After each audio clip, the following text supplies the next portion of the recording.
John Polar Bear Gonzalez, one of our very first guests here 2 years ago on Headliner Chicago, when he was just coming to our city for the very first time. He's been here multiple times, and he's going to be here during Cinco de Mayo weekend. Thank you so much for your time today. So great to see you. No problem, man. Good to see you again too, man. It's been a while, so it's good to see you.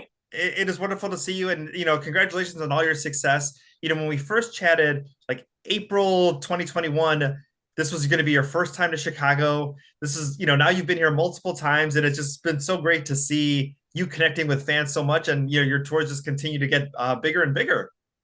Yeah, man. It's been crazy. I had my first nationwide tour last year. We did 50 cities in 6 months, so it's pretty wild. But it was a lot of fun, a lot of memories made. Had some wear and tear to the body for sure because I'm upper mid 30s. I'm be 38 this year, so I'm a very physical comic. So falling on the floor and getting back up, it takes a toll on the body. But we're doing all right. We're doing okay. You're doing all right. You were going to be here during Cinco de Mayo weekend. I mean, there's no better way to go ahead and kick off that weekend than by going to see you at one of your shows. Definitely. Yeah, no, it's going to be a lot of fun. And, I haven't, every time I go out there, people always tell me about like the authentic Mexican food and the tacos that they have in Chicago. And I haven't been able to make my way down there. This is going to be the perfect opportunity to do it on Cinco de Mayo. So I'm looking forward to that. I'm just going to give you a little tip. Just how everybody is Irish on St. Patrick's Day, everybody becomes Mexican on Cinco de Mayo. So make sure you give Oh, yourself yeah. plenty of time because every place is going to be packed because everyone's going to want to get that authentic Mexican experience. Oh, I'm sure. I'm sure they are. It'll be fun though. We'll be good. I want to talk to you. You kind of went and got this viral fame through the videos of your white side versus your Hispanic side. And recently, you posted a video of someone coming to one of the shows with a towel overhead and playing your Tia. Tell me what it was like Yes. to have that your Yes. fans kind of interacting with you in that kind of way. Yeah, man, that was actually just this past weekend in Detroit, and it was awesome, man. They're a very beautiful and lovely family, man. It was cool. Like I had met up with them, and like they came to take pictures, and they were kind of like at the other side of the bar, like other side of the place, and they were drinking. And so I went over there and talked to them a little bit, and I found out that when we were going to take pictures, one of the nieces was like, Tia, you got to get your towel. And so the Tia like brought the towel, and I was like, oh, that's amazing. Like I have to take a picture with you with that towel on. So it's crazy. I never thought, during the pandemic, it was just something that I wanted to do to make people laugh. And I used to wear wigs for like my old skits. And I was like, I don't want to wear wigs. I hate wearing wigs because the hair gets in your mouth and it's just the whole thing. And then I saw on TikTok somebody was wearing a towel on their head, and I was like, "Oh, dude, I could 1,000% do that." So I never thought when I was doing that during the pandemic, somebody would come to a comedy show with a towel to put on their head and take a picture with me. Like, it's crazy. I'm sensing a merchandising opportunity that might, maybe possibly in the future where you can brand your own type of towels that people can buy at the shows. Somebody said that, and that's really not a bad idea. It's a very low, overhead cost, and we can make some profit off of that. So just maybe that might happen. That's amazing. And when we go back to those videos that you created, do you remember when it kind of took off as opposed to like, I'm just going to make this video. Let's see. Was it a fast viral moment or was it kind of a slow build as far as people, your videos connecting with fans? So the series of the half white, half Hispanic, like the struggles of growing up half white, half Hispanic, the first one that I released, it went. And I think it got up like to 800,000 views on TikTok. And everybody's saying, we want more of this. And that's when I was like, are y'all serious? Like, this is how I grew up. This is the easiest content to create. Because I've been doing skits since 2015. I've been doing stand up comedy since 2011. And I originally got into doing skits just to build my following and sell more tickets. And I noticed in 2020 when I started releasing skits that it took off and people wanted to see my half white half Hispanic side. And when I found that out, I was like, dude, I've been doing this for like over 5 years, and I could have just been talking about myself and me growing up, and so many people would have related. But it's good though because back then I wasn't ready to do like headlining gigs like I'm doing today. So it all works in God's plan, man. So It, it's good. it all worked the way it was supposed to. As far as our Yes. shows here, because we have two on May 5th and then two on May 6th.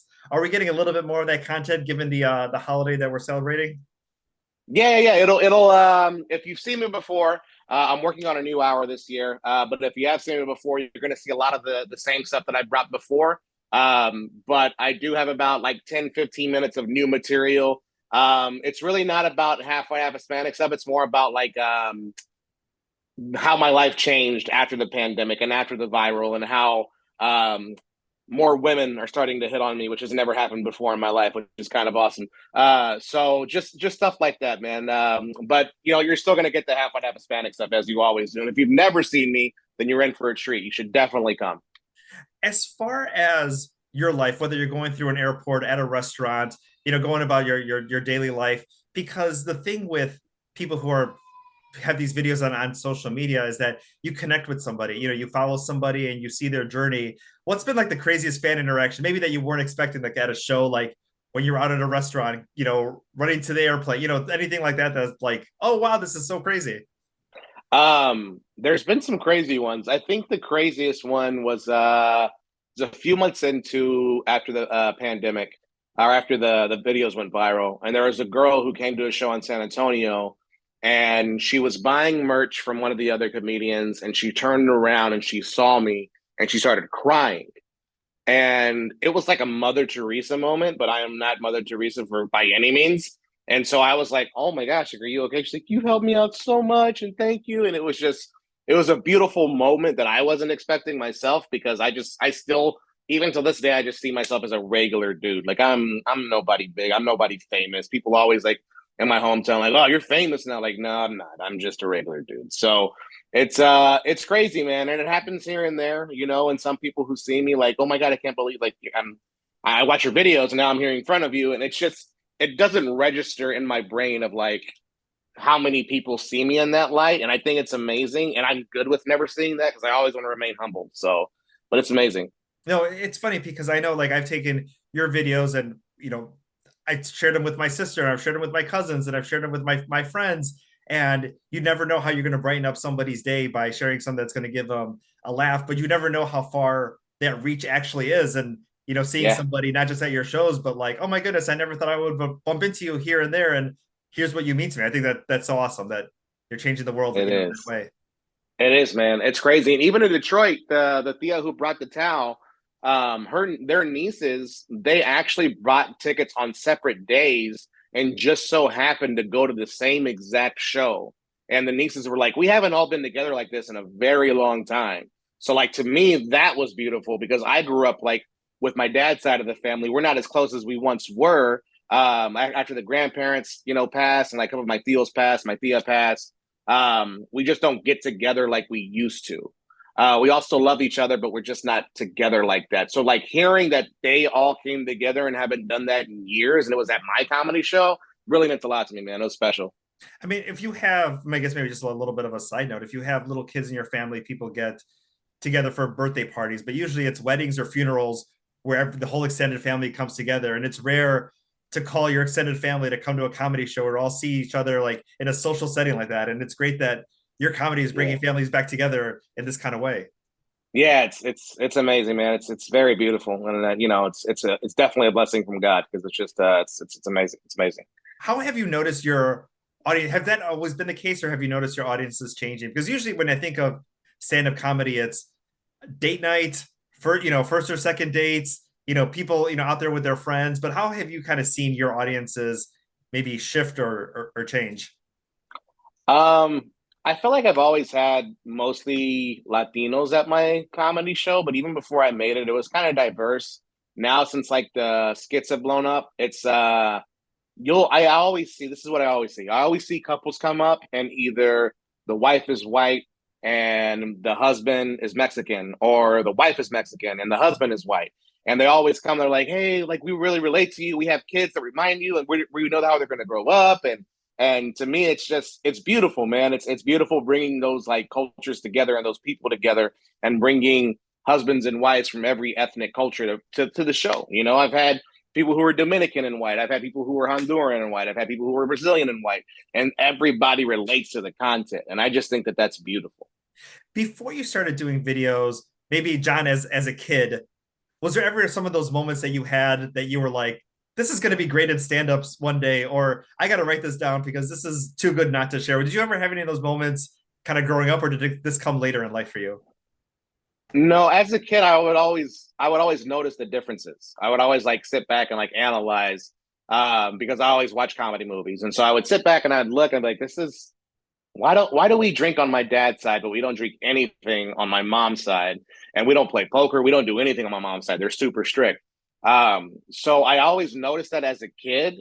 And as I got older and grew more into like comedy and loving comedy, I would see like George Lopez, like the Latin Kings of comedy, and I would see like they had the Mexican culture down, and then I would see the blue collar comedy tour with my mom's side of the family, and it was like Jeff Foxworthy, Del Engvall, Larry the Cable Guy, and I'm like, okay, they got the white side of the comedy down, and I started like realizing and analyzing like there is no comedian who does both sides and can do both sides. So when I got into comedy back in 2011, I think it was around 2012 I started writing jokes about growing up half white, half Hispanic. And I would have never thought in a million years that it would have taken me to where I'm at today, especially all the way back then. So it's amazing. Especially going back to what you said earlier about writing what you know, and you're like, oh, this is so easy because this was my life. And then sometimes you try to create material and like, let me make this scenario. How would this be? And then sometimes you just kind of go back to the basics of like, what do I know the best? And the material just can just come out. Yeah, and that's the thing, man. It's like when I started it in 2012, you always like at least me, I always overthink stuff. And so like some of the jokes weren't hitting like they should. So I was like, okay, I'm gonna stay away from the half white, half Hispanic stuff. Maybe I wasn't onto something. And then I started like going and doing shows with my buddy Raymond Norta, and he has like a whole bunch of Latino people who come to his show. And I was like, you know what? Maybe I can bring some of that material that I did. Let me kind of work on it, try and put some. And I did it at his show, and it started hitting. And so I started building, building, building more and more and more around that. And then the skits went viral. And I was like, okay, this was the original plan that I should have stuck with the whole time, and I shouldn't have overthought it. Awesome. Well, thank you so much for your time today. It's so great to be chatting with you. I'm glad we started 2 years ago. You've been coming back to Chicago so many times. Your tours have gotten bigger. If you have not seen Polar Bear yet, you definitely got to go check them out. 4 shows, two on May 5th, two on May 6th, chicago.zanies.com for those tickets. And have a wonderful time and happy Cinco de Mayo weekend here in Chicagoland. Awesome, man. Thank you again for having me on. As always, I appreciate the opportunity, man, and can't wait to get out there and make you laugh, Chicago. There you go. Thank you so much. Thank you.